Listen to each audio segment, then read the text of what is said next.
Hello, everyone, and welcome to another episode of Taste of Dragons, the Toddcast, the video game podcast that all you Kamen Riders listen to. Kamen Riders? Yeah, the original. Like the rapper Kamen? No, because he's riding. and he's riding.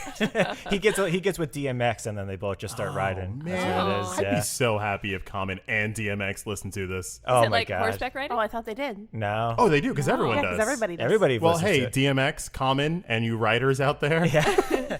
Are you Rough Rider? They're Rough remixes? Riders. Yeah. No. Thanks for tuning in. Kamen Yes. Riders are basically like the original Power Rangers type of thing. Oh. But it's one dude versus like a multiple of people. So, and he has great outfits. Batman? Yeah, we'll go with that. But it's still like kind of mystical how he gets his powers. They're different every single season, kind of like how Power Rangers is. But it's one was he a person? cartoon? One person.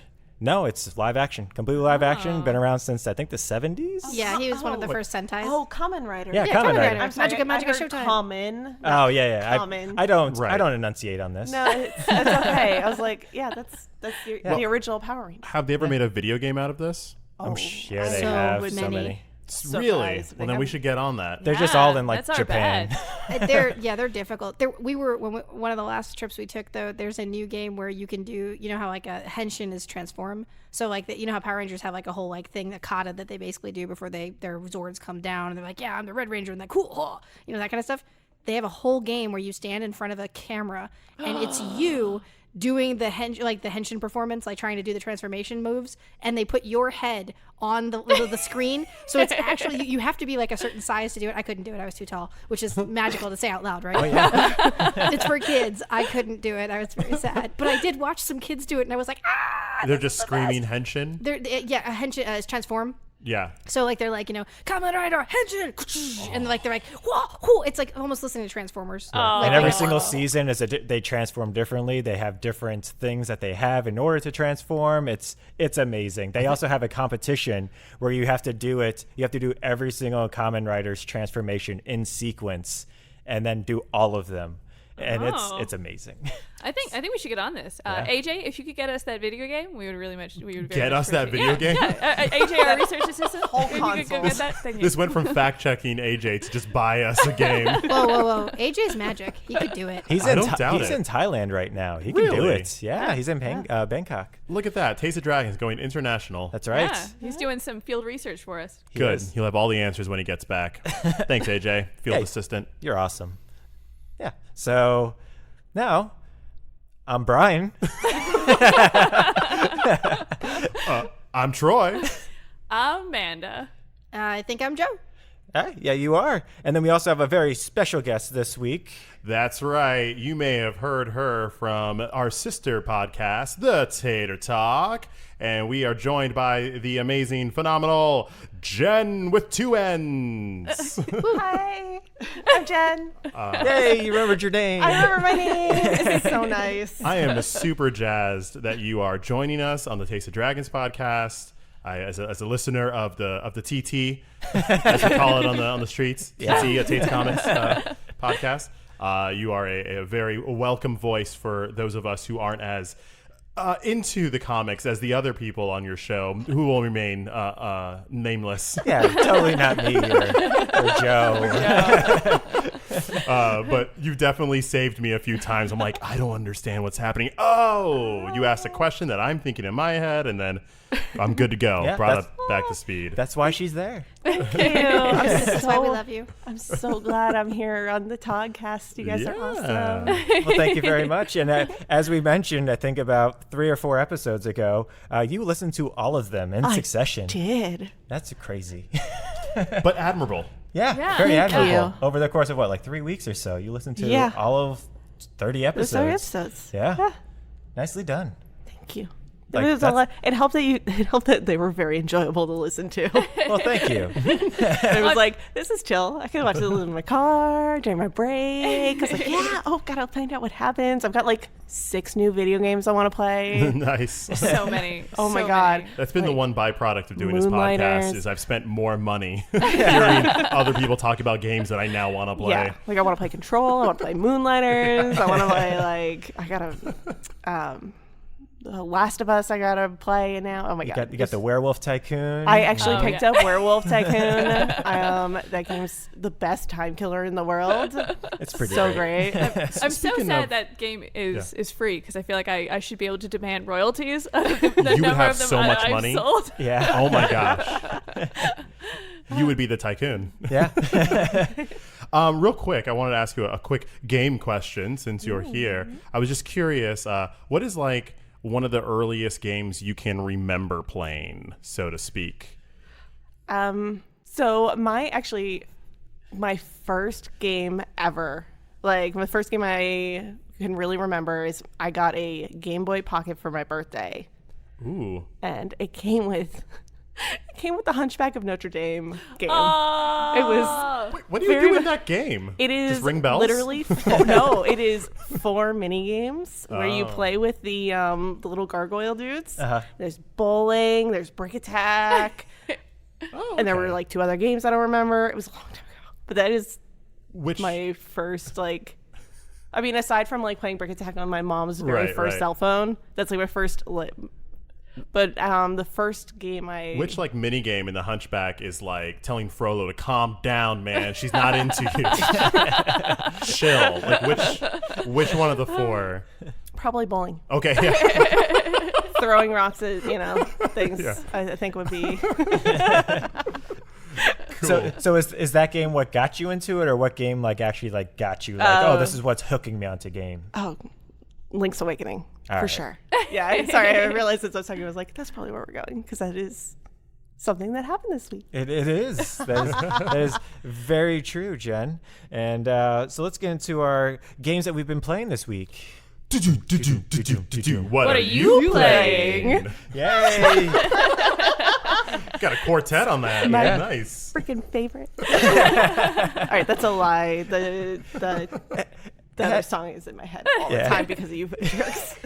It had been so weird, like listening to it basically in hyper time and like figuring out how we've evolved into just this stupidity of like musical numbers, and we could record sound effects and we don't. We choose not to. To your benefit. It's great. This isn't even the weirdest part yet. It's not. It's true.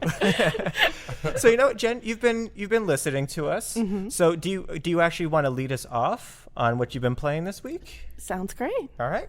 So as I was saying before, one of my first real video games, the first video game I ever asked for because the kids on the playground at aftercare had it and I wanted it because I wanted to be cool like them, was A Legend of Zelda Link's Awakening. Mm-hmm. I knew it as they wouldn't tell me what it was, and I could only see the top of it from the cartridge. So I told my mom, I want the game with the egg on it. And she got it. She's like, here's Cookie Mama. What? So Link's Awakening came out back in the early 1990s. It was 93. AJ, could you fact check that for us? I think it's 93. 93 sounds good. It was before, because it was before Ocarina of Time, which is 97. Okay. Which games are my favorite? So they released it for the Switch with amazing new graphics. Oh, yes. The graphics are just so much nicer. They've really touched up a lot of things, but I think probably one of the craziest things is how little they've changed. And there's some things from their Game Boy Color edition, like there's the Color Dungeon, but that whole game is like it's such a I'm trying to think of a nice way to say this. It's such a trip. It's like a trip down memory lane. It's so weird because I was so little when I played it, and it's like just a jaunt down nostalgia. Yeah, and then there are parts like I don't remember this at all, and then there are other parts where I'm like left, right, up, there it is. Like, what predicament has Link found himself in this game? So Link wakes up. Yeah. On a beach. Actually, that sounds great. Yeah. Well, so far, so good. He's like, I beat Ganon. I saved the princess. You know what? I need some me time. Right? As always. Coconuts, not quite. No, of course. It starts off, the opening credits is like, he's on a boat. Mm-hmm. thunderstorm, crashing lightning, he washes up on that shore. Oh. Classic Yeah. angered Poseidon kind of. Yeah. How dare he? Yeah. Tried to journey past the edge of the game map. Oh. That's what happens. Hey, it is. Hey, Wind Waker, tell me one thing. You don't go that way. I've been there. So he's rescued by the nice girl in the village and her dad, and he wakes up there, and they give him a shield, and it's his job to go around, and he finds his sword, and there is a egg, and in it is a windfish, and he is asleep. Yeah. And while he's asleep, the monsters are attacking the island. So Oy. your job is to go around and collect all the magical instruments so you can play a magical song to wake up the magical windfish. I like the idea that you're essentially just an alarm clock. You are. You are running all over Heckindarnation to be an alarm clock. Absolutely. So Link's Awakening kind of has like a double meaning. It's both you waking up on this beach, Yes. and then you trying to wake up this windfish. Yeah. All right. One of the things I was really surprised about is I also played this as a kid, and I walked into the forest for the first time, which is like the first place you encounter bad guys. And I was like, I remember like running through that and avoiding things and being like, please don't kill me. And then I killed the first guy, and I was like, oh, I was really bad at this. I was really bad at playing video games. Right? And I feel like now there's like also an alternate because the game's so old. Like things that we don't do in video games are still in this game. I got so mad looking for a staircase. It was under a bush. It never would have occurred to me in 1,000 years in a game that came out, if it had come out today, that they would hide it under like a patch of grass. Yeah. Yeah. That's some Zelda stuff right there. Yeah. Like the first Zelda. I stopped playing that first Zelda game because there was a door under a tree. Just a random tree somewhere. Yeah. I don't know which tree it's going to be, or like you had to like push it or something. This is actually the 4th Zelda game ever. Oh, yeah. Because you had Zelda 2, which was the side-scroller. The side scroller. Well, yeah, that was that. Uh-huh. And then you had Link to the Past. One of the best games ever made. And then you Yes. had this, which was is the sequel. where you can see this. They're trying to perfect the formula of you have your items, you have your Yeah. overworld map, you have this, you have that. So yeah, One of my favorite updates is the way they repurpose the weapon or the items. Your Pegasus boots are always equipped. Your shield's always equipped. That's Thank nice. Your sword. goodness. I mean, before it was the Game Boy Pocket. You had A and B, and Yeah. good luck to you and the 17 items you're trying to juggle. Oh, do you need to use the bomb, the arrow, and the Pegasus, and you probably still want your sword?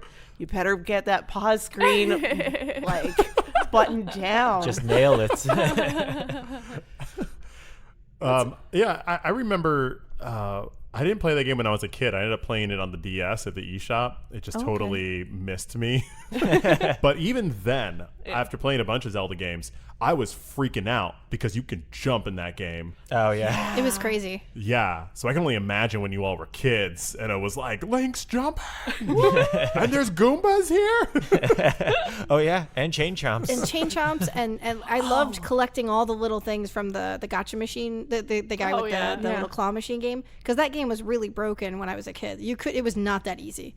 None of it was that easy. Now I was like, yeah, no, I got this. It takes like a try or two, and I'm like, take my 10 rupees, I'll take that 50, I'll take that heart. It's great now. Like I love this game. It's refreshing. It Yeah. really is to play a game that was so very rooted in like the beginning of how things were being made. And we were talking about it all week, how we were like, I'm overthinking everything. Like every single dungeon I walk into is the water temple to me. It's like, where's the extra thing? And because I don't remember how to do the beginning at all. I don't remember how to do anything without all of the items at the end of the game when you go back through everything and you're like, yeah, I got everything. And what you gonna do now? You gonna come at me, bro? I don't think so. I got all this cool stuff and I'm gonna murder you. Except for the Goombas, I actually don't really like stepping on them. It makes me sad in this game. It's so weird. Like, I don't like you, that. when you slash them, I'm like, oh, it's like hurting my heart. I don't know why. Oh no, you have to kill him with a You sword. have to. It just makes me sad. I think that's. But like stomping on them with your boot is fine? No, Oh, I no, don't I like mean- doing either. Oh, all right. they're not very aggressive as far as monster types go. They're usually just trying to like live their own life. And granted, if they touch you, they hurt you. But like they're not doing anything Look, to you, man. you're running towards them. You're Yeah. coming at them. This is Jump their over house. them. Over them. You don't have to kill them. You I can bet just Brian walk kills by. them. Once you have the I do not. Oh. Listen. This is my No Man's Sky, okay, Joe? How does it feel? You have to kill some of them, don't you? No, I really don't. Okay, well, do you? Not really. All right, no. well, I think you have. He begs to differ. I beg to differ on my own mind. I think while you were playing Control all week, I was like, Oh, yeah, that's right. I was getting sad because I really don't want to have to murder all the things. The goblins, murder them. I don't care. They're throwing stuff at me. The pigs, murder them. They're throwing crap at me. The bad guys that are, really cute and slime-like that have one eyeball, murder them. I think we should kill that monkey too.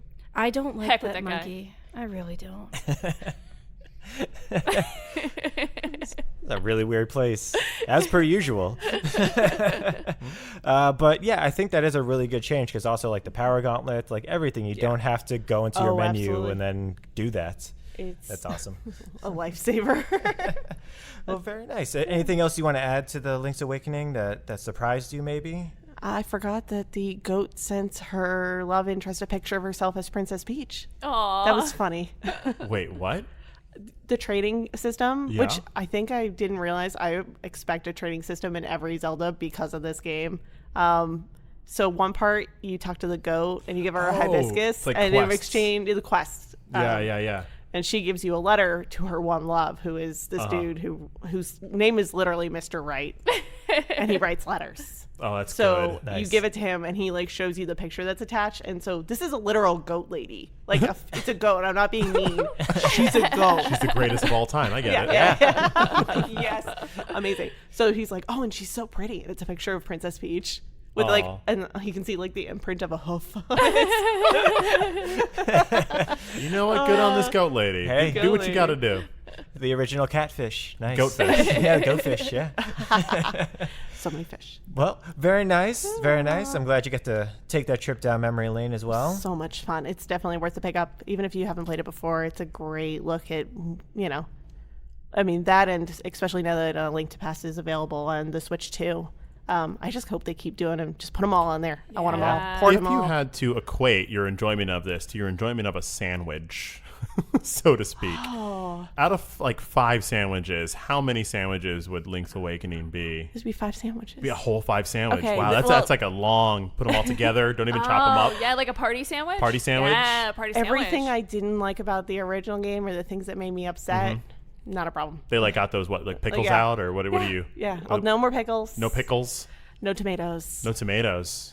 But they added a little bit. I don't know what. Yeah, so Oregano. Some oregano, Banana some peppers. Parmesan, I some like banana banana peppers. banana Keep it a little peppers, spicy. Yeah. Yeah, spicy mustard. Oh, That's a nice sandwich. Yeah, that is. That's a funky I think- sandwich. Joe is shaking her head. No. Wait, you don't like our honey mustard, banana pepper, jalapeno spicy sandwich? What's wrong with you? Wow. Everything is wrong with me. That's the joy of the sandwich system, is that everyone has Yes. their own mental sandwich. yes. You don't Yeah. have to share other people's mental sandwich. True. I'm Take a a bite out of prosciutto that. mozzarella kind of sandwich type Oh, person. I don't need yes. anything. I don't need any of those extra things that make the bread squishy. So She doesn't even need the bread. Yeah, just the prosciutto. that's Just fair. a bag of prosciutto. I would just eat those things by themselves. That's fair. you and I have to have like a cold cuts night. It's Oh just my eating God. prosciutto and bologna. Yes. In front of the refrigerator. Oh, we could totally, and then it'd be nice and cold. Yes. All right. Well, good game there, Jen. I will go next because mine is very quick. I finished up Control. I platinumed it. Whoa. Did everything. I got to the end of it, and I was like, all right, I've played everything. I did all the side quests. I was like, cool. I need to get like 7 more skill points, but you can only get those by finding the hidden areas because you get 1 skill point per hidden area. I'm done with this game, so I'm just going to look them all up. Good for you. And I looked them all up, and I'm glad I did because some of those areas were like, no, never. Brian, I was towards the end of that game, and then I was just poking around, just looking at stuff. I wasn't looking for anything in particular. I was just doing the game. And then I popped into a room, and I was like, oh, let me fly up here because you can fly in that game. Yeah. And then it was like, ooh, a secret room. Here's a tutorial about secret rooms. I was like, wait, what? No. I'm at the end of this. And then I found my first secret room. Well, here's something I won't be doing. Yeah, they are secret rooms. Like when I was Yeah. going through the list and just doing them all, because even though I got all the points, I was like, I'm just going to do them all. I only got like 5 left. Screw it. I started doing all of them. And some of them are just like you're just walking down a normal, normal hallway, and then you just have to look up and realize that there's a hole in the ceiling that you can fly through. And even then, you can only see it like at a certain angle because it's pitch black, and you can only see it at like when there's a glowing thing up there. It's like, oh no, screw you. I'm really glad I just looked these up. Yeah. I feel like back in the day that would have been a Game Informer exclusive or Yeah. something. Yes. But the internet, it definitely makes those better. Where it's like, all It right, does. I'll just look it up. Yeah, I'll and just- and then because of the internet, you look it up and there's pictures as well, Yeah. where it's just like, all right, go down this hallway, go to here, and then here's what you're going to be looking at in order to find it. It's like, oh, this is really nice. And the game's bringing joy for people who like to who be the first people to find those things Yeah. and then Exactly. post about it. Yeah.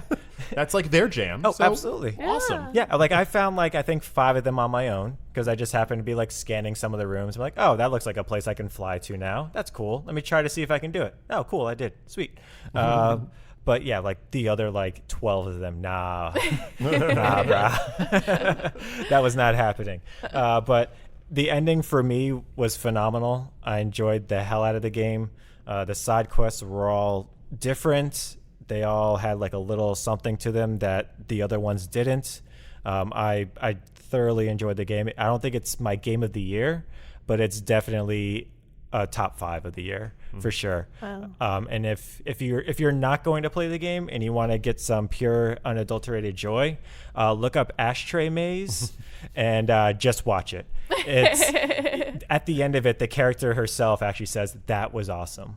Yeah, it's a part in the game that is truly memorable. It that is worth playing the game just for that moment. It is, especially as it's happening, as like everything else in the game is just kind of like static and whatnot. You're like, all right, cool, this is, and then like you start running through. I'm like, all right, cool, this is kind of cool. You got like a background soundtrack because you got like some headphones on in order to You're navigate. like blasting like mid 2000s rock. Yeah, like rock metal ish, and then you're just like, all right, this is really cool. And then all of a sudden, stuff starts to happen. You're like, oh, it's gonna be this. And then Just imagine a maze that's constantly moving and changing up and down, left, right, everything, and everything you think you know, you don't. Nope. And there's no right way to go. It's a roller coaster. it is. And then every single room you go into, it's like, all right, I think I found every single way that a room could change. Nah, every single room, every single thing you go down is just completely different. It's a magical moment. It is. It's So, a magic eye. Yeah. Like literally like Yeah. a magic eye. You're, like, as soon as playing- you yeah. start Yeah, yeah, focusing yeah. in, everything starts moving, but then you have to focus past that because it's still moving. It's awesome. If you're never going to play the game, look it up. If you're going to play the game, just wait for that moment.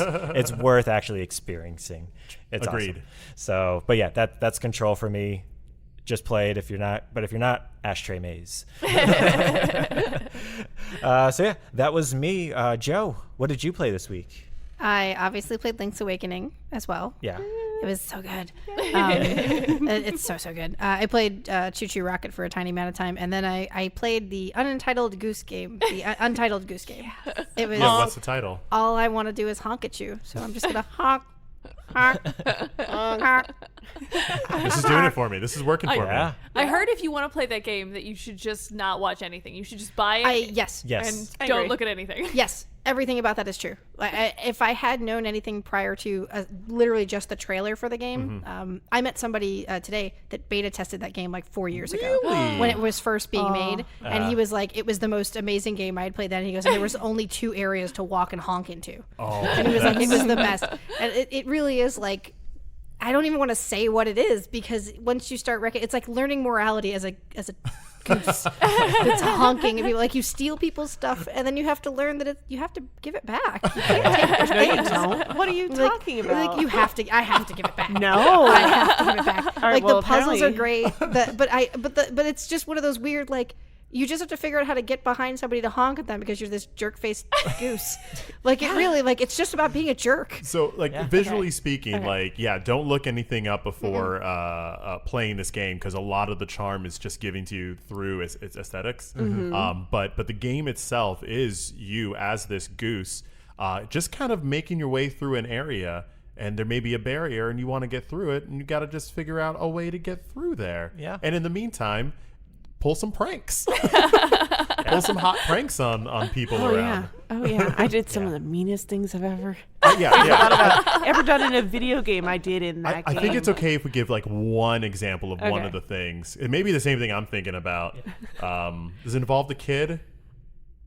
All right, mine was gonna be that, but I have another one. So give yours. Well, no, yeah, we'll give it. Yeah. The kid. Jeez, Louise, that poor child. So there's a kid who's playing with the ball, and he's having a fun time. He's got some glasses on. He's got some toys. And one of your that gives you some objectives, and one of your objectives is to make someone wear glasses that aren't theirs. And so I start honking at this kid, and it kind of looks at me, and then I honk even harder, and it goes, well, I have to untie his shoelaces first. I untied his shoelaces. So he goes to bend over to pick him up, and then I start honking at him, and then I scare him so bad he tries running away, trips on his shoelaces, drops his glasses. Then I go and steal his glasses. Classic Scooby-Doo style. And there's this poor kid on the ground like can't get up because he can't find his glasses. Yeah. But is his name Velma? He straight Velmas. But like Joe, I had to, after I got the achievement or whatever, I had to go and get the kid's glasses back. I had to. No. I can't. I can't do it. The goose is really mean. I cannot be that mean. Look, I don't want to step on Goombas. It was really difficult to play this game. Look, one of the other objectives with that kid, if I may, is Same kid. is to it's actually this kid. There's actually secret, like, once you finish the game, they show you all the like secret objectives you can do, and I guess spoiler. Because if you don't untie his shoes, he runs from you, and there's a garage in that level, so you're supposed to chase him into the garage and lock it. Yeah. It's not the only small space I locked him into either. Nope. I mean, I spent an entire time getting a fight with this lady who just wanted to pull a box out of a car. Close the door, she opens the door. I close the door, she opens the door. I close the door. I just was trying, because I was trying to lock her in there and I couldn't. And so I was like, come on. So it just... It's really creative, the ways that, like, and I suppose it never even occurred to me to bring stuff back. You can. I'm That sure says a you lot can. about your goose persona. I think the kind of magic of the game for me was before they even gave me a list of things to do, you were just without any rhyme or reason, just a goose out there doing stuff. You learned how to honk, you learned how to flap your wings, and you learned how to run. And so it was like, okay, and I didn't even know there was anything to do. I was just being this lovely goose, kind of poking at people and taking their keys and then leaving them. And it was just kind of this cute, mischievous little thing.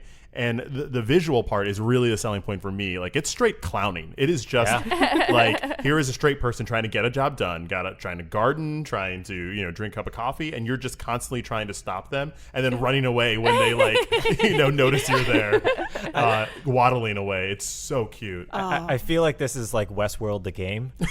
So Because Joe's giving people their glasses back, so she would be the good person in Westworld.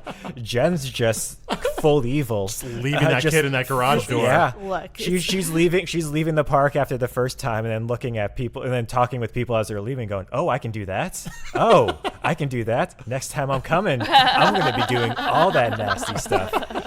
And then Troy's over here, kind of like walking the line. He's just doing some good, doing some bad. Doing nothing. I'll figure out how. Maybe this time I'll be good. And then as you're playing, you're like, oh wait, there's a side mission there. Now I'm going to be bad. Bang. if Tro were in Westworld, he would definitely be like, he would get distracted by the first person there, and then he would learn about their lives and their children, and he'd be like teaching their son math for a week, and then he'd be like, well, I guess it's time for me to go home. Yeah, I would be there officiating their wedding. He would absolutely fall for her dropping her can. All of his friends are like, nah, man, you can tell it's the very first one. Well, I got to give it to her. You need help. Yeah. I look forward to the sequel to Untitled Goose, the expansion, Westworld. Yeah. Pretty great. Untitled Westworld? Untitled Westworld. Look for it on HBO. Yeah. But you've been enjoying the game, though, It's Joe? fantastic. Okay. It's very fun. And if you play it like I do, I feel like you might maybe not go to hell. I'm not sure. Wow. Joe, you know you're Wow. going to I'm hell. sorry, which podcast am I on? I'm feeling very attacked I right have now. But now all I can imagine is goose hell. Goose hell. Can you imagine it? Honk, honk. It's actually people honking at them. Oh, no. It's like the goose devil's just like a red goose. It's just like, it's not even really that scary. I just went to you were playing the game in hell with demons. Like you're bothering demons now because that goose is totally going to hell and still being annoying. Fair enough. That should be the DLC. Right? The heck with Westworld. The goose hell should be the DLC. Goose goes to hell. Yeah, you're actually making demons' lives Right? hell. That's Satan's like, I knew I put this cattle prodder somewhere. Where is it? Oh, it's on my chair. Actually, no, Satan's playing like 4-dimensional chess. He brings you down. It's like, all right, so I want you to like mess with the bad demons. Like they're not very good at their job, and I want to make their life hell. So like, go for it. Show them what true demonry is about. Exactly. Teach them. Maybe they'll learn something. Well, that's a gift to you, developers. Yeah, you're welcome. And they're listening to it, obviously. Obviously. Yes. obviously. Along with DMX and Yeah. Thompson, who I hear are really big Untitled Goose fans. Oh, they should Remind be. me, is Matt Smith back in the boat? No. I don't know if we got him back. I don't think we got him back. Because you also insult his face. Well, I mean, Not even to his you've face. seen it. Look at his face. It's hard not to. Yeah. Why would you bring that up? I brought it up. I'm sorry. We're never getting him back now. Never. It's never gonna happen. That's okay. He's like our Mushu. He's never coming back. Oh, I agree about Mushu, though. I don't. I know. don't. I'm I know. his. I'm his. We have one Matt Smith fan and one Mushu fan. That's fine. Perfectly balanced. And then Troy, what did you play this week? So this week, a game came out on the iOS, and it's a Nintendo game. Ooh, what That's is it? right. Nintendo's on there. I played Mario Kart Tour. This is the Mario Kart made for the iOS device. It's at first what you would expect. It's Mario Kart for your phone. Yeah. But then it gets really deceptive. Now, do I do the good things first or the bad things? Jen, good things or bad things? Bad things. Ooh, yeah, spicy. Bad things. Okay, so it's Mario Kart. So it's a kart racer. You have to get from one track to the other and pick up power-ups and throw them at each other. One of the first things I noticed is after I put in my my name, I noticed I was up against other players with, real people names. Some are in different languages. I'm like, oh, great. I'm racing against people. This is awesome. Only to realize that they're not real. They're fake. Oh. Yeah, that was the first disappointment I had. And I noticed this because when you get to a map, they show a little cutscene of like what the map has in store. And then they go 3, 2, 1, go. Right when it came up, I tagged forward to the 3, 2, 1, go. And I was like, what are the chances that every single person in this match also forwarded at the same time I did so that it starts with the 3, 2, 1, go? And then as I started looking more into it and did a little research, it's just robots with other people's real names that you are actually racing against. And also, I was winning. Like, I was a god. And I'm like, I'm okay at Mario Kart. But, like, every time? No, not so much. So that was a little disappointing because my thought was like, oh, great, iOS. I can play with all my friends. I can get them online. We can do all these things. Not the case. I think I saw on Twitter that they intend to do multiplayer. Did They anyone do. else read that? Yeah, I Yes. think they want to, but It they is haven't yet. incoming, as Yeah. it says. So just out the gate, if you're like, oh, here's a Mario Kart, I'm going to play this with my friends, that's not exactly how it works. The other thing that was kind of weird is the controls. You're always revving the gas. Or you're always revving the gas? Is that what? You're always accelerating. Accelerating. Revving the engine is what you're Revving the engine cars. and accelerating through. And you just control the direction, left, right, or whatever. And it's a little unintuitive because you have to take your finger off to go straight. So if you try to turn right and then try to correct yourself by swiping left, you won't do anything. You'll just keep going right. You have to take your finger off to go straight a little and then swipe left. It doesn't feel so good. It doesn't feel very natural. You can do an option to use tilt controls. So that may be a little smoother, but you don't get boosts for drifting if you do that. You only get that by using your finger. Okay, sure. So that was kind of weird. So actually playing the game, if you've played Mario Kart, is odd because it doesn't feel like Mario Kart. After a while, you starts feeling like a phone game. Not a bad phone game, but a phone game. And you start adjusting to what you have to do in order to race through the track. And it gets easier to anticipate turns and drifting and whatnot. So that's not the best. And then there's just all that iPhone stuff that comes on with mobile games. It's free to play, which is cool. And I'm all right with, there being some gimmicks in free to play games. This one, you do have to pay real money in order to get coins. It does a thing that I hate where it's like, hey, this thing costs 100 gold coins. All right, let me get 100 gold coins. Well, that's going to be 3 gems. Well, how much is 3 gems to 100 coins? Well, you can get 3 gems, but you really can only buy a pack of 5. But I only need 3 gems in order to get this 100. Well, get the pack of 5, or maybe you'll get a pack of 10 and you'll get 1 for extra. It does that whole thing where gems and 5 isn't even divisible by 3. I know, right? So it does that thing where it just makes it a very convoluted system for gems and and with your money, so you don't actually tell how much money you're using if you do, try to use it, which always comes off a little icky to me in those games. So I'd say those are like the 3 bad things that are really kind of making me feel like I'm not too into this Mario Kart game. But there are good things. Okay. There are good things. All right. And the good things is that I realized that it's less about winning in this game. Okay. So they have a whole point system where it's less about you just trying to score, first place, and more about how many points can I get in this race. Oh, okay. And those points equate to golden stars. The more points you get, the more golden stars you get, and the more tracks you can unlock with said golden stars, which is great. So what this means is because of points, more things matter. So if I'm going, say, on a track that is the Koopa racetrack with the giant Koopa and the dinosaurs and all that, if I pick the Koopa Troopa to race on the Koopa track, I will get more points. If I use this cart that actually is better for this track, I will get more points for that. If I equip a glider to that cart, then that I just end up comboing. What do you do with the points? The points accumulate, and then based on the points you get is how many gold stars you get for that track. And the more gold stars you get, you can unlock more tracks and other prizes, little gifts and things like that. So you have coins, gems, stars, points, tracks, and Yes, please reference my bad side section. Indeed. Yeah, it's so convoluted with that stuff. But what's cool is that it actually makes it incentivizes you to play more than just one character. I love Dry Bones. I will always play as Dry Bones. Of course. Yeah. I mean, Dry Bones. That's a 3000 Brigade reference. Look us up on YouTube. Yeah. But this has forced me to be like, oh, what's actually best for this match is Baby Peach. Okay, and if I hook her up with this glider, there's like a little stat thing that I'm working on, which I'm actually pretty interested in. Yeah. And all of your carts get to level up, your gliders get to level up, your racers. So there's actually a progression that I find actually kind of interesting and make the races mean less, which is doing it for me more. Yeah. So I think that's a pretty cool thing Nice. to add to it. And the way the friend system works is actually a leaderboard thing. If you have more points on a track, then you're beating your friend, and they look at one track for the week, and so you can go back and forth with the points. Cool. But other than that, I don't know.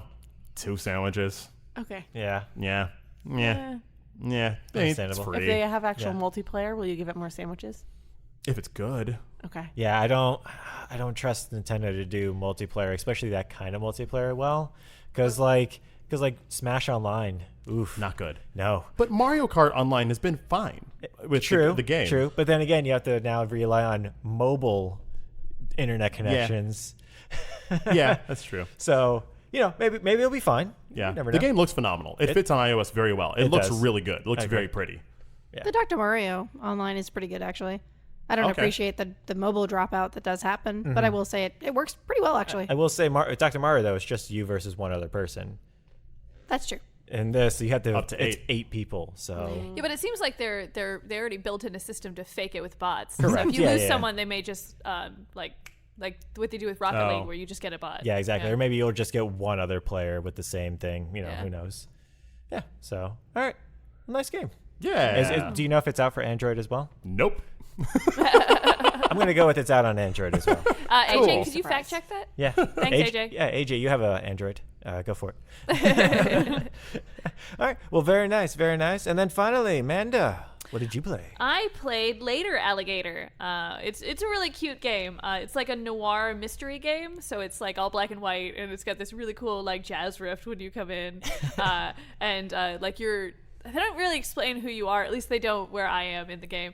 But you have like a pinstripe suit and a briefcase, and you're an alligator because everyone's alligators. And it's like a really cute collection of mini games. So the whole game has a really funny tone, and I guess just the best way. I don't want to explain all the mini games because that's kind of the joy of the game. But just to give you one example of what the game is like, is you walk outside after getting like a little bit of backstory, and there's a guy outside with a table, and you're like, "Hey, do you know the guy inside?" And he's like, "Yeah, that's my second cousin, and I'll tell you more about what they're gonna do to him if you play this card game with me." And on the table in front of him are 3 cards. And he's like, it's called Find the Queen. And he flips them up, and there's only one card with a queen on it. And then he flips them back, and he's like, see if you can follow the queen. And then he does all of these really erratic, really fantastic hand motions, and he never moves the queen card. He only moves the 2 on the side.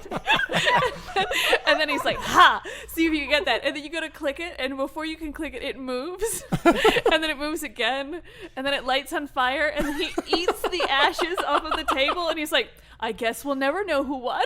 And the whole game has that tone. Like I was like laughing out loud while playing this game. It's very, very charming. It looks like Charmed the game. Yeah. And the music is like, it is really good. Amanda, you seem to be like our resident indie cute game player. Well, ever since I started doing the Twitter, like things will come up, and I was like, oh, I would like to play that. I like doing the Twitter. We're so old. We're doing the twits. I was doing That's what we're tweets. doing the twits out here. But the characters are really cool, and like I said, the art style is really fun. And I think the only detriment I would say to the game is that I really want to play it on my phone because it would be perfect on iOS. But it's only out for PC right now. Okay. It's $15, and it is worth all of the sandwiches. Yeah. I would. Yeah. 15 sandwiches. 15 sandwiches. Wow. Is that on Switch? I mean, not Switch.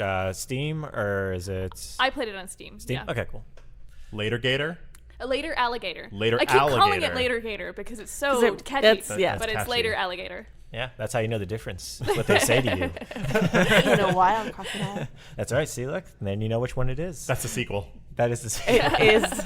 It has to be. And the guitar player in the beginning, if you Yeah. watch, I highly recommend watching the trailer. The guitar player in the beginning, his name is Mandy. It was meant to be. It was. They made it for me. They did. All right. Well, good games this week, guys. Yeah, we love games, don't we? We do. Look at us. There's so many out. Yeah, there's so many. Watch our What We Didn't Play this week on Instagram. Yeah. For more games. For way more games. All right, so now it brings us now to our news segment. News. Let's do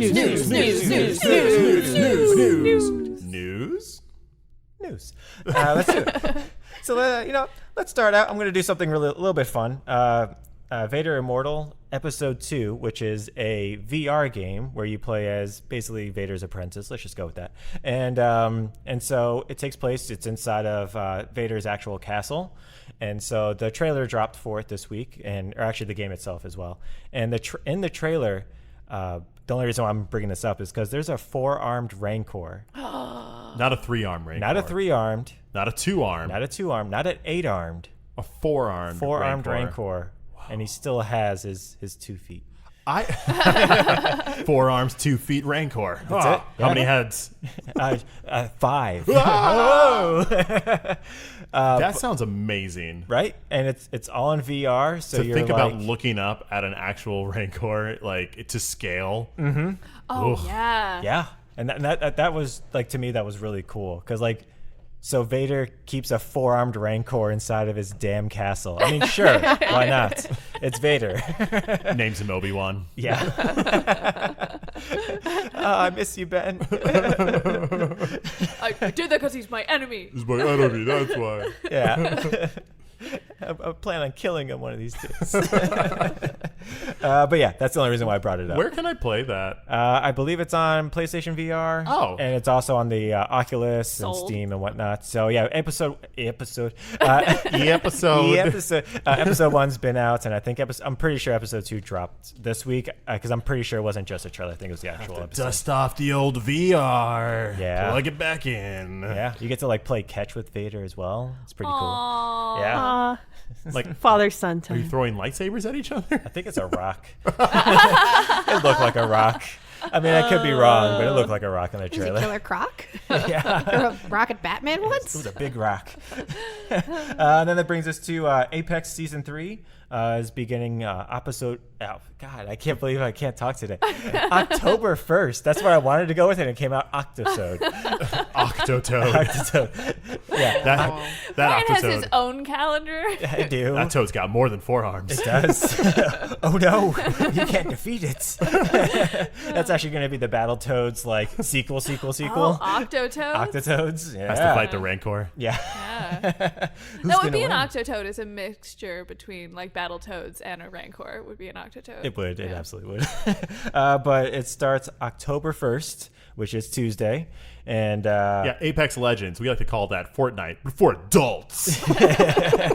we don't need none of your silly costumes in this. Yeah, we have our ping system. We like to communicate without talking to each other. That's right. Boo. But yeah, it starts, and it's bringing a new hero, which is Crypto. It's also going to completely rework the ranked mode. And then the reason I'm bringing this up is because they're adding a new map called World's Edge. Ooh. And so the overall flavor of this season is well, I can't think of it now, but basically it is habanero. It's habanero. It's spicy. But no, it's Maple glaze, maybe. Yeah, we'll go with maple glaze. Yeah, but the map's going to be fire and ice themed. So it's going to have a fire thing, and an ice portion of it. That's cool. So it's going to be. Man, I can't wait till that comes out, and I can look forward to dying within 8 seconds. Oh, absolutely. Again and again. It also has a moving train, like the Golden Compass. You know. Ooh. Wow, so literary. Literary, yeah. But yeah, so That game's still good. I popped back into that game kind of recently just to see what was going on. It's still a solid piece of work. Oh yeah. For being free and like a really good shooter, like it's still a good game. Yeah. I'm still not that great at it, but that's besides the point. Yeah. As long as you're having fun and making friends along the way. Well, one of those things. One is better than none. Yeah. I won't say which one. And then we had the Sony State of Play, right, Manda? Ooh, We what is the did. state of play these days? It's like a Nintendo Direct, but like less. Less direct? You know what? That's factual. Yeah, that is. Yeah, a little more indirect. So they mostly announced some game titles. So I'll run through them really quick. They announced a Civilization 6 for the PS4. They announced LA Noire VR. Which seems like a bunch of fun. Arise, which I personally think was kind of the winner of the State of Play. Yeah. It was, yeah. It really was. It's like the trailer starts and you see like a Viking funeral, and then you realize that you're playing as the Viking who's recently died, and the aesthetics are really pretty. And you're like journeying through the afterlife, because a lot of those rituals are about preparing your loved ones for their journey to the afterlife. And this is like the game where it's like, how about we go on that journey? Yeah, And yeah. it looks beautiful. It does. Yeah, it looks great. And then they also announced I think it's Watam. Watam. Yeah. It's from the Watam. makers of Katamari. Yes. And Yeah. the typography of the of the game is very difficult to read. Yes. But it seems very Katamari. Like it seems like there are objects that fit in other objects. And it's the same way that Katamari was like, I'll roll this ball and collect things. This seems to be like, I'll stack things. Yes. And hold hands. Pair And hold things. hands. And hold Yep. hands. And then they announced After Party. Which seems fun. You and your Yeah. best friend went to hell, and now you have to drink your way out of hell. Yeah, you went to hell, and then somebody gave out the one like loophole that you can get out of hell, and it's to outdrink the devil. And So then you have to go to all these demons, out drinking them to make your way up. Yeah, because Yeah. you go to like immediately like challenge the devil, and he's like, "No, you got to work your way up." Like, no, I if I just let everybody who wants to challenge me come in not how and it do works. this, no, you got to work your way. They definitely died of alcohol poisoning, Yes. right? Yeah. It's like the night before graduation. It was definitely at a wild party. They there jumped a off a goose? roof or Oh. That's why it's called after party. This is after the party where you died. The goose should be the secret boss Right. after the devil, and you just lose. There's no winning There's no against winning, the goose. yeah. 'Cause he keeps taking your drink and running away. You physically can't drink, so you lose. and then the biggest news was obviously the Last of Us trailer. So Yes. if you're a big Last of Us fan, you got to see a little bit more of Ellie and the first shot of what Joel will look like in the new video game. So Yes. exciting things. And we got a release day. Yes. Which is February 21st, 2019. Thank goodness it's not 2020. 2020. February 1st, 21st, 2020, which I'm just so happy it's not this year. Yeah. I was shaken. Troy was the Shaking. only one who was like, please don't shadow drop it. Please don't shadow drop it. Surprise! And because I hate Troy, I wanted them to shadow drop it. Damn it, no. Too much to play right now. Give me Yeah. some time. Yeah, they were never going to shadow drop it. There's too many games, and I don't Yeah. think they would have done that to themselves because they Correct. themselves have games coming out. Yeah. So yeah, I'm looking forward to all those, most of those games. Last of Us, this trailer didn't do, or this gameplay didn't really do it for me. I wasn't Yeah. very like, I wasn't like, oh, I'm even more jazzed. I was like, okay, yeah, that's what it'll play like. There's okay. nothing more for them to show. There isn't, no. They're going to have a crazy AI tech. There's not going to be multiplayer. It's going to Yeah. be a single player. So like that's it. That's all Yeah. we need to know, and Yeah. it's going to be great. Okay. Did you ever play any of it, Jen? No. No. Okay. I got a PS4 for during Black Friday, and then I proceeded to not use it until Monster Hunter? Monster Hunter like 2 weeks ago. Oh. Lucky.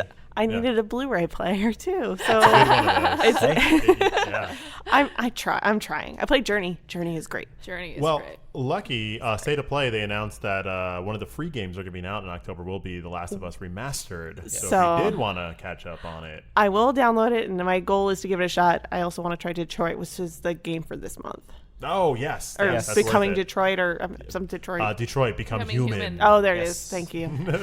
That's a fun It's game. supposed to be good. Yeah. It is. Yeah, it is So- good. Not to be the grouch in the room, but I was really disappointed actually at the state of play because I think I was, because of that last Nintendo Direct, and I blame Nintendo for making the last couple Directs way better than they even needed to be.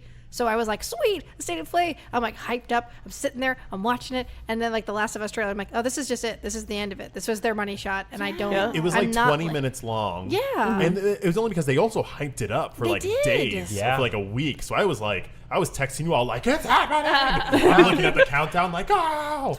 And Right there the with you. countdown for me to watch it was about as long as it actually was. Yeah. Yes, it was. That's Which what it was, felt like. yeah, a little. but They're whatever. doing this instead of like E3, right? Yeah.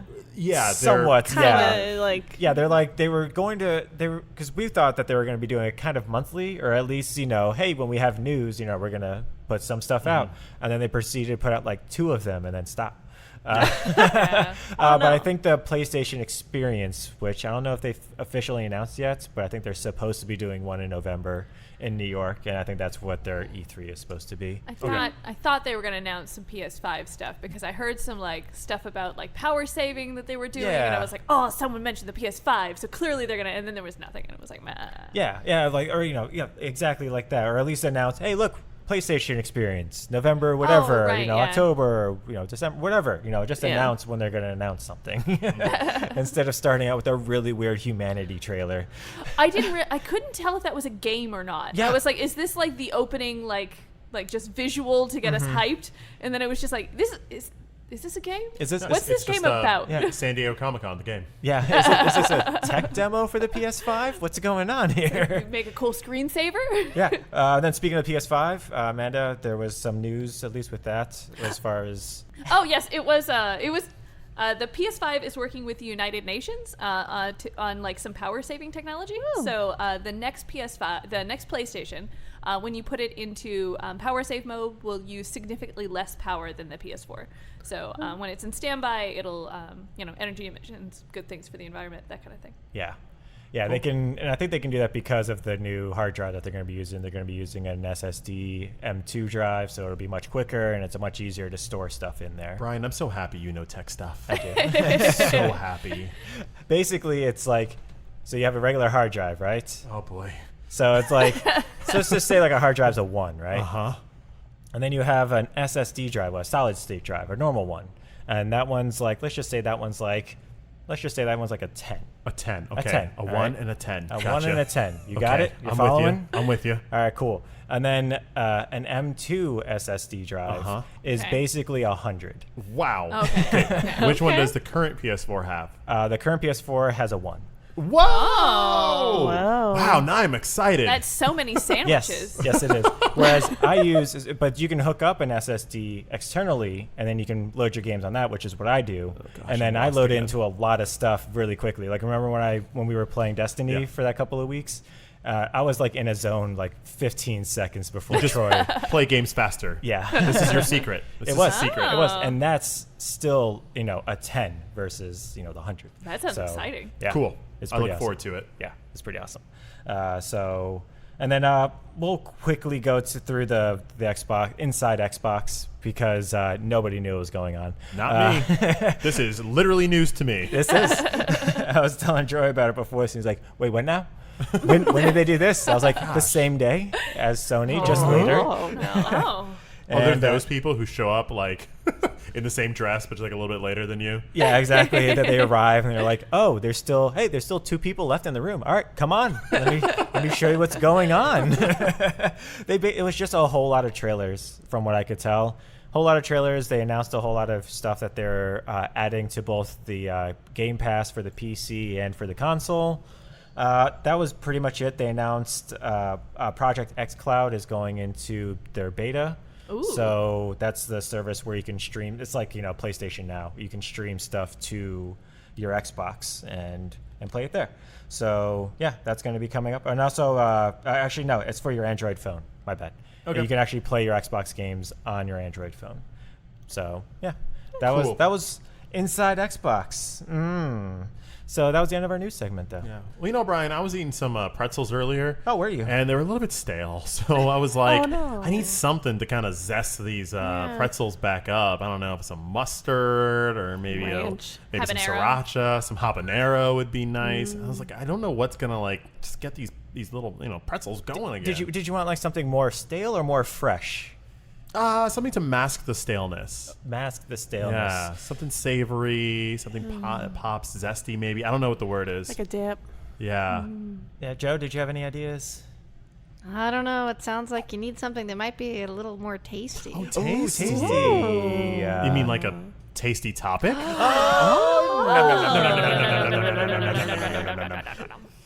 That is our most ridiculous segment. There it is. I told you it was coming. Is it? It's our longest, most ridiculous segment. Objectively. At least the preamble. So this week's tasty topic is myself. It's just going to be me. I'm the tasty topic. You're welcome. I always thought you were a snack. Yeah, a very small, like a 1-bite snack. But yeah, I thought this week's tasty topic would be personal game achievements. So like, you've played through a game and you love this game and you're like, I kind of want to play through it and, maybe in a different way. And I came upon this because I saw somebody called The Height Advantage. They beat Minecraft without ever taking a step. and so like it got me thinking. I was like, wait, how the hell do you beat Minecraft? Yeah, And first, it's how like, do you beat yeah, Minecraft? First, just, you don't. But basically, what's been kind of like considered like beating it is like he beat the Ender Dragon. Okay. Which you have to get to like a world called the End in order Yes. to do. Yes. And then you have to beat that. Right. So he did that without ever taking a step. And the way he did that is that he completely unbound his movement keys. And then he just like jumped, and then he got like a pig eventually, and then he like dangled a carrot in front of the pig in order to steer it. And I don't know. And then jumped on the pig? Yeah, you can ride a pig. Oh. And then you would direct the pig where Exactly, you where you need needed to to go. go. That is incredible. Yeah, and so he apparently went through like multiple pigs, and then the way he was Aw. able to initially move though is that he was able to build a boat, and then he placed the boat down, jump into it, and then pick the boat up. That's one space forward. Oh. But he can jump into a boat, though, so he can jump forward. So he's using it. So he's using the boat, which puts him into it. Oh, okay. And then he just puts the boat back into his inventory. And he's then now puts it back forward, out. and then puts it back out. Wow. Yeah. And then that's how he also was able to traverse, like, sea. He actually needed 2 boats in order to do the sea. Oh, in so order to boat, just boat. boat. Yeah, that was kind of crazy. And so I was like, man, like, the things people do in order to still enjoy a game that aren't part of the game. No one's telling you to do it. It's not the actual achievements or the trophies. This is just your own personal thing you're doing to make the game. Yeah, exactly. better. Like another player who's called like Rudism, he does different controllers for games. So like he's done like so in the game Mordau, which is a kind of like a first person like medieval combat game, you can use a frying pan in it. And so he actually made a controller out of a frying pan and did motion controls with it. So that he would like do the motion that you would, that it would look like in the game, and it would do it in the game. That's cool. And so he completely wired all those controls up to this, and he played the game like that. Wow. And he actually kind of wrecked face with it. Well, what kind of things have you done, I guess? Me personally, since I played through Final Fantasy VII so often. Yeah. I started doing it so that I could. The least level possible I could be and still beat the game. Really? Yeah. It's they're called. Sounds annoying. Oh, it is. I mean, I don't really normally get very far with it. Okay. But I at least attempt it because it's like, oh, this is interesting, and then I get to like the end of disc 1. I'm like, all right, that was fun. And so yeah, like those are called like level 1, like things that you would try to do. Yeah. And so like that's even evolved into like games itself, like Dragon Quest 11. You can put handicaps on yourself in order to make it more difficult or do certain things with it. So how about you, Troy? Did you have anything? A lot of the things I do in games that are extra tend to be kind of role play bound. For instance, in Skyrim, your job in Skyrim is to like fight things and build a house and do your stuff. Yeah. But I would like go out of my way to like make a regiment. I would get a drink every night in the local bar. I would try different ales. I would like tuck my kids in, make them do chores, wake up. I would make food for the kids to eat. The kids don't eat. But because I was so deep in the role play, I would wake up, like grill some fish, break it off. Like you can hand it to them for their inventory. And then they just take it, nice. And then that's it. And then I would make a lunch for myself. Even if I was out in the field, like my job was to kill skeletons in caves. That's my job in Skyrim. Like I would go out there and I would impose myself hunger and be like, oh, it's been 5 hours. I should stop and eat, and just find a little corner in the cave where nothing is there, and just sit and have a nice little lunch with some cheese and a little bit of bread. And I don't need the health. I don't need anything. I just role played the hell out of that game. He would go home at night. He'd be like, "Oh, it's getting too late. I gotta go home." Oh yeah.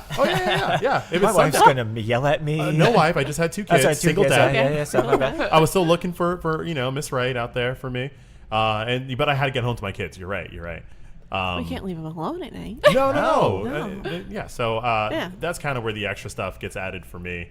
But be careful about role playing, because sometimes it gets too real, as it did for me in Skyrim. You wake up, your kids are gone. You have to go on a quest to find them.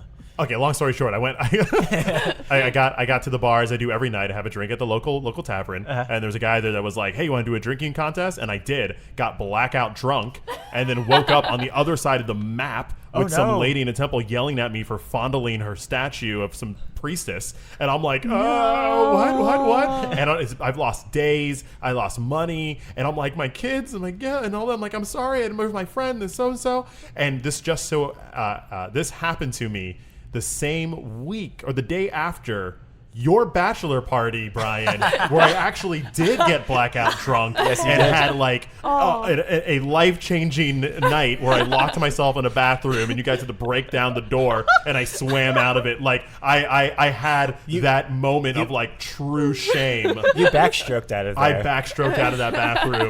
Like you all were concerned for my life.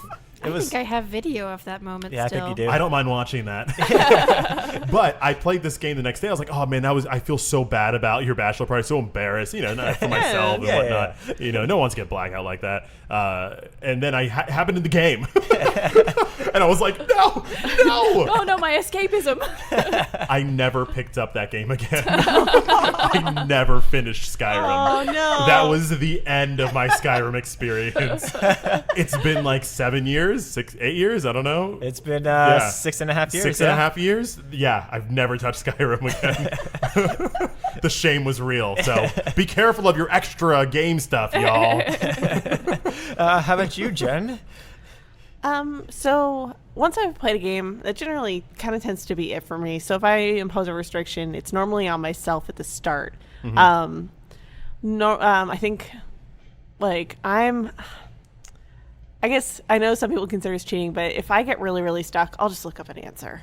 It's like, that's fair. There's no shame in our game. Yeah, I mean, well, especially when I was little, it was like, because no one else would play the games I was playing, and it was like, okay, I am stuck, and there's nothing I can do about it. So if there's like a game that I really love, like I specifically remember this with Twilight Princess.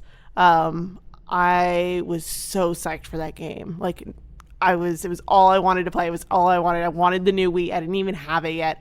And so I actually bought the guidebook before I had the system to play the game on. And I was like, well, I can't read the book. It'll tell me everything. So it's stuff like that. It's things to start off with. Like I make little goals for myself. Like I'm not going to look things up unless it gets I do believe if it's going to hinder my enjoyment of the game or it's going to make me quit, then that's not worth it. Right. But between that, so like trying to rely and trying to do everything on my own first. Especially I used to make my brother do all the boss battles for me. Aww. So they were really scary. I don't know what you're talking about. The Shadow Temple's really messed up.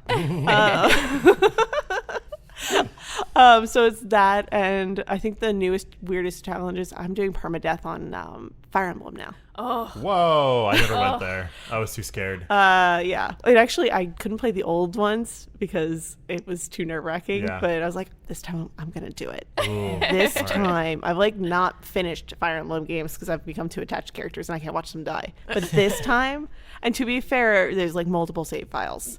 So if somebody dies, I turn it off and I turn it back on. But that just means I'm committing to playing that 2-hour battle all over again. Yeah, we're going to talk more about that later. Oh, I want to know. because it's... You're like thinking to yourself, is Claude that important? Well, I mean, if Claude dies, then your game is done. All right, sorry, that's a main character. My Are bad. you But, a golden deer too? Yeah. Yes. I know. High five. Yeah, because he's the best. The other Yeah, people are he is. freaking crazy. Yeah, they're crazy. Oh my god. It's the only smart one there. Just keep it chill. Yeah, just like head down. You'll make it Sorry, through this. we'll talk Sorry, about okay, that. We'll okay. talk about it later. So like that's what I do. If there's like little things, like just to keep myself on the straight and narrow, I guess, and just kind of play it the way I think that they want me to play it. But at the same time, if it's too hard, if it's making life difficult, then forget that. Yeah. Cool. Fair enough. Joe, how about you? I have 2 rules that I usually play by. If I'm playing a fighting game, I do not use supers. Ooh. I taught all of our friends how to jump in a game instead of having to sidestep and use supers. So they all saw what I was doing. Like we used to play Naruto like mad people, and I basically Which Naruto is this? Naruto, Gekko, Ninja Tyson 2, 3, 4, 5, and then when it moved to the Wii, the Naruto Heroes and all those. So. Cool. But yeah, we were very heavy into that Wii the GameCube style play for the game. And and it doesn't matter what fighting game it is, Mortal Kombat, I don't use supers.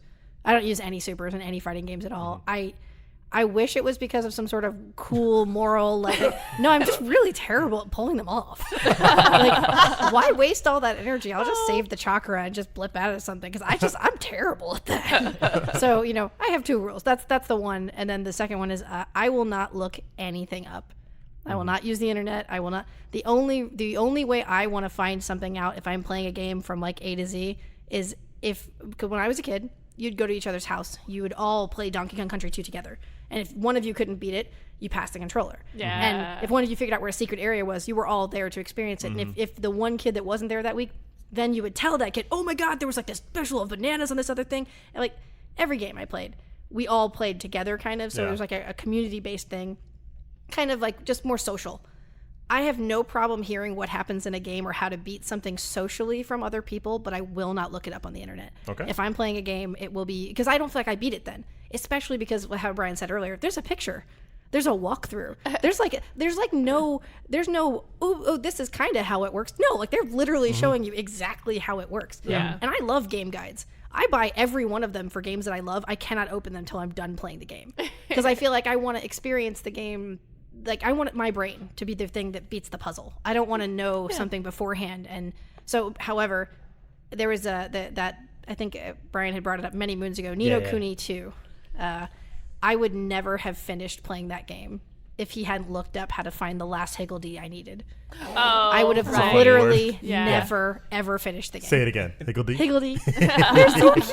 The only way I was able to get around that with Joe is because I had already gotten it. So I was like, well, I clearly know where it was at some point. So let me just look it up. And we would have never found it. Never. We I would would never have found it. physically never finished that game. I would still be playing that game right now. I went everywhere in that game. I probably spent an extra 40 hours in that game looking for one thing so I could be done with 100% in the game. Like I'm a think I could do monster that. and Yeah, I I'm can't do horrible. that. Don't do it. It's a bad thing. If you cannot have these kinds of rules, don't do it to yourself. Like it's awful. For me, it's a thing where it's like I know I'm capable of doing that.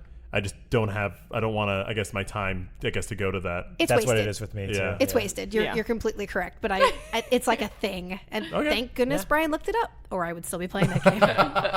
Absolutely. It's so brutal. But our friend Anthony Prime, he was playing Neo, and he was like playing it 2 months ahead of where I was in the game. And I would get to points in it where I just can't beat it. It had nothing to do with not knowing how. I just wasn't good at it. And then when I was talking to him, he goes, yeah, why don't you just put on this other armor? I'm like, what? What are you talking about? He's like, yeah, you change the armor and you make it so that the succubus can't like zap you so badly. I'm like, wait, I just put on armor that looked cool. Are you... There's ones that do different stuff. I went to my inventory. I had like 400 items, and all of them were like, here's all this cool stuff. I was like, yay. Had I not talked to him and been social about it, I would have never known. And I would still be stuck on that level. That's the most fun when you get to be social about a game. It's It is. great. You know, like on a podcast. And Amanda, do you have any self-imposed things that you like to do? I have two. I played every Monkey Island game ever made in 12 months. So I just back to back played all of them, which is crazy. It brings your brain to a certain place because I mean, a monkey being a wrench is not something that. But when you start doing all of them in a row, everything becomes so logical in a weird way. That was fun. And then my current one that I'm working on right now is before the next Dragon Age comes out, I want to play all the old Dragon Age games. I'm also reading 5 of the novels, and I'm going to read the 30 comic books because I want to be obnoxious when the next one comes She out. is gonna bleed Dragon Age.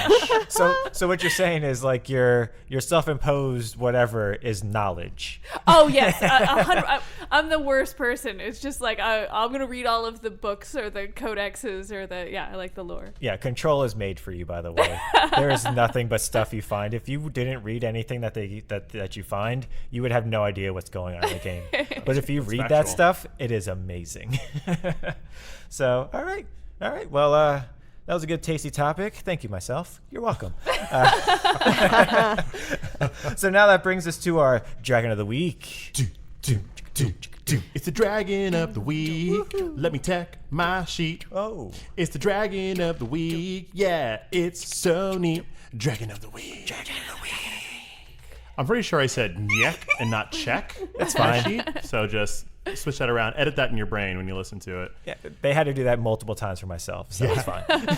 Dragon of the Week is our chance to look at an industry professional and share a little love on Yeah. them. Throw a little love on them. Yeah, we love throwing a little love on everybody. Yeah. So this week's Dragon of the Week is Amanda, correct? It is. The dragon that I will be talking about is Jehanne Rousseau. She's known for such games as Fairy, Legends of Avalon, Of Orcs and Men, Bound by Flame, Technomancer, and most recently Greedfall, the game I talked about last week. Oh, so this is a spider person. It is. Is this the spider? It is. It was one of the spiders. So she began working in the video game industry as a graphic designer, but quickly moved through several different roles. She's been in game design, project management, script writing, and dialogue before she finally became, in her current role, which is CO and co-founder of the Spiders Game Studio. Nice. She met her current team at Monte Cristo Studio, and they were working on an RPG at the time. And then after the studio finished the RPG, they're like, "Hey, we're gonna work on this different type of game." And the people she was working with were like, "But what if we just want to keep making RPGs?" So they started their own company, so they didn't have to break up. They were like, "This was a lot of fun. Let's just keep doing this." They're friends. Yeah, they're friends, and that's how Spiders was born. She said that she became the CO because, quote unquote, no one else wanted to do it. Why did they like get to the name Spiders? Like, how did they put that together? Was there 8 of them? Yeah. Octofrog? Yeah. Why Spider, not Octofrog, obviously. Their goal when they created the studio is they wanted to have like a craftsman type mentality. They wanted, instead of like focusing on like big business goals or making money, they're like, we really want to like hone in on our craft. So they went to like the copyright industry and they're like, we want craftsmen, and they're like, yeah, everyone has those. It's just like, okay, do you have something like dreams? They're like, no, everyone has those. Just like, oh, like maybe like weaving, and they're like, yeah, that's all taken. And then they finally came to spiders, and they were like, oh yeah, because like they make things and then they're small but they have a big impact, and then they look the webs and everything, so they really like spiders. And then also Jehanne's one of her favorite artists is David Bowie, and his first band was called Spiders from Mars. And the Spiders from Mars. And she really likes David Bowie and Mars. So she was like, this is it. This is I don't That is the name of our company, Spiders. Spiders. But we're gonna put awesome. We're gonna put a Y in it so we can trademark it.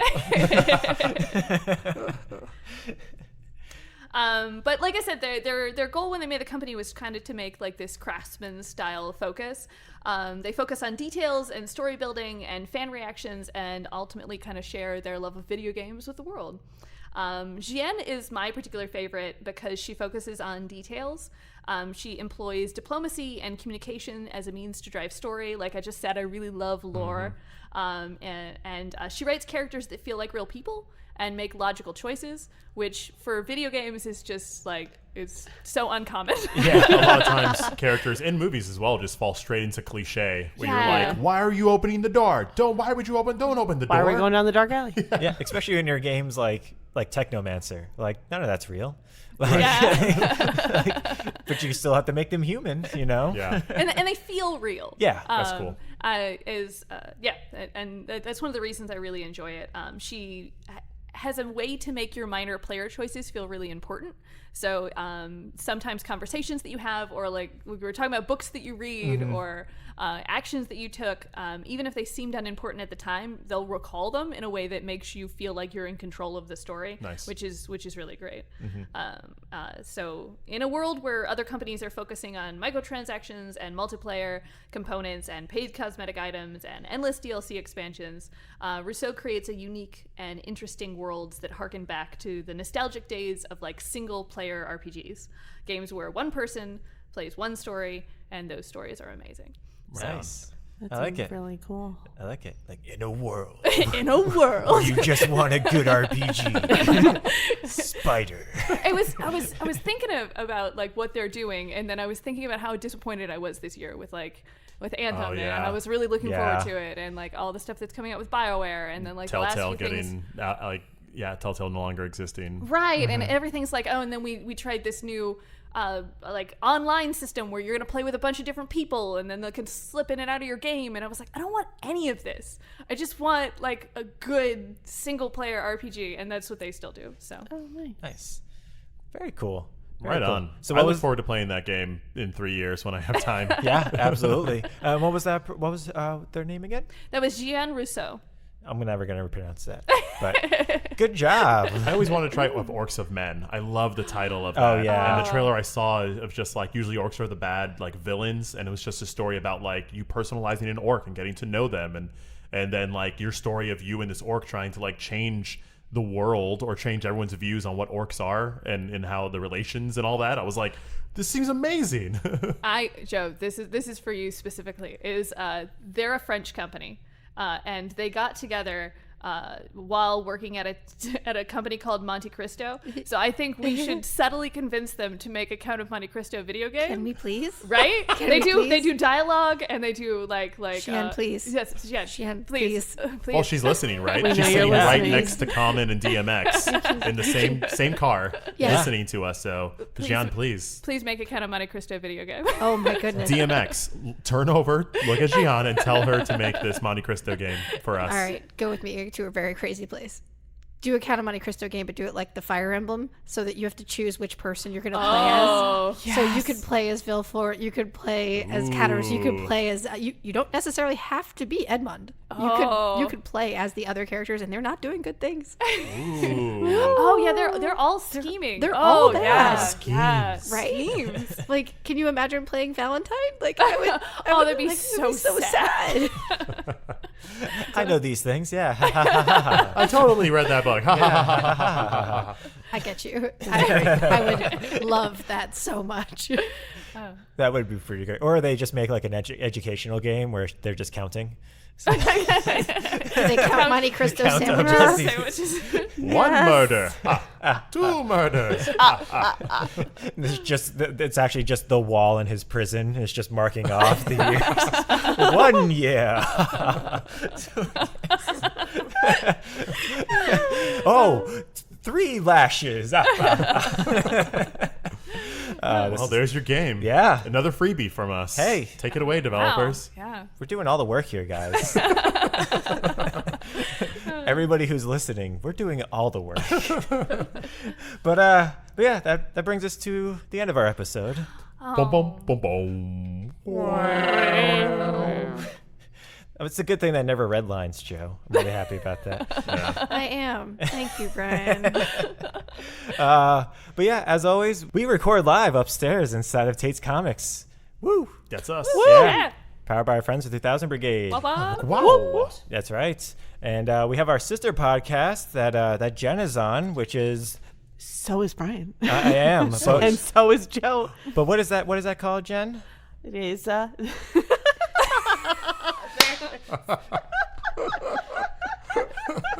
She's so on top of this, guys. TaterTalk. I'm so sorry. That's okay. I had to have my real Jen moment there. It's like I'm in TaterTalk right now. Oh, the it VR is. experience. It was great. I bet eyes were there, and I was like, "Oh no, she doesn't have it. She doesn't have the name." That's my okay. God. Tater Talk, the comics podcast, is the one that Jenn is on. Yeah.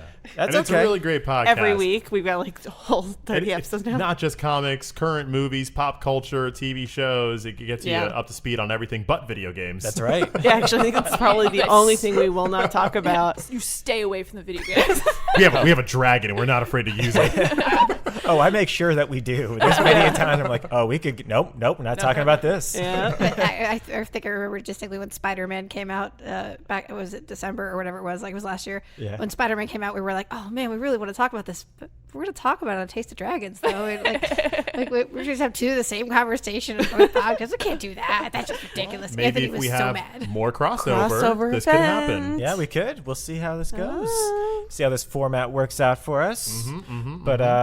But yeah, as always, my name is Brian. My name is Troy. Amanda. Joe? And then, as always, and not as always, I should say, we're doing well this time. It's late. Our guest of dragons, our God, our God. I'm Jen. Yeah. Thank you very much, Jen, as always. I'm just going to keep saying as always as after always. everything. As always. Goodbye, as This is always. great.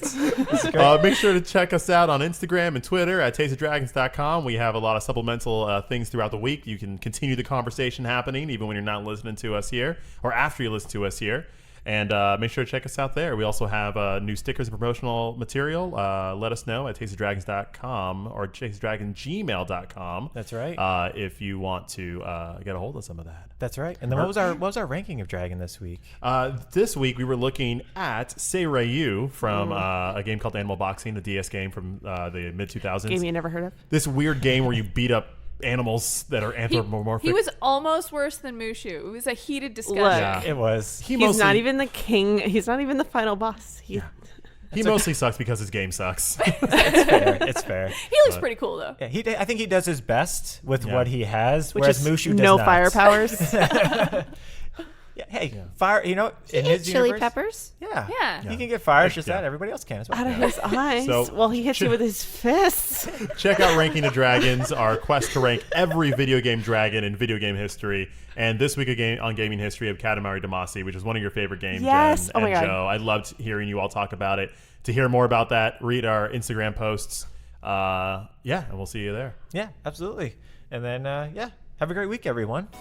Bye-bye. Bye. Bye-bye. Bye-bye. We have stickers now. How's a sticker? No, he's a dragon. Oh no.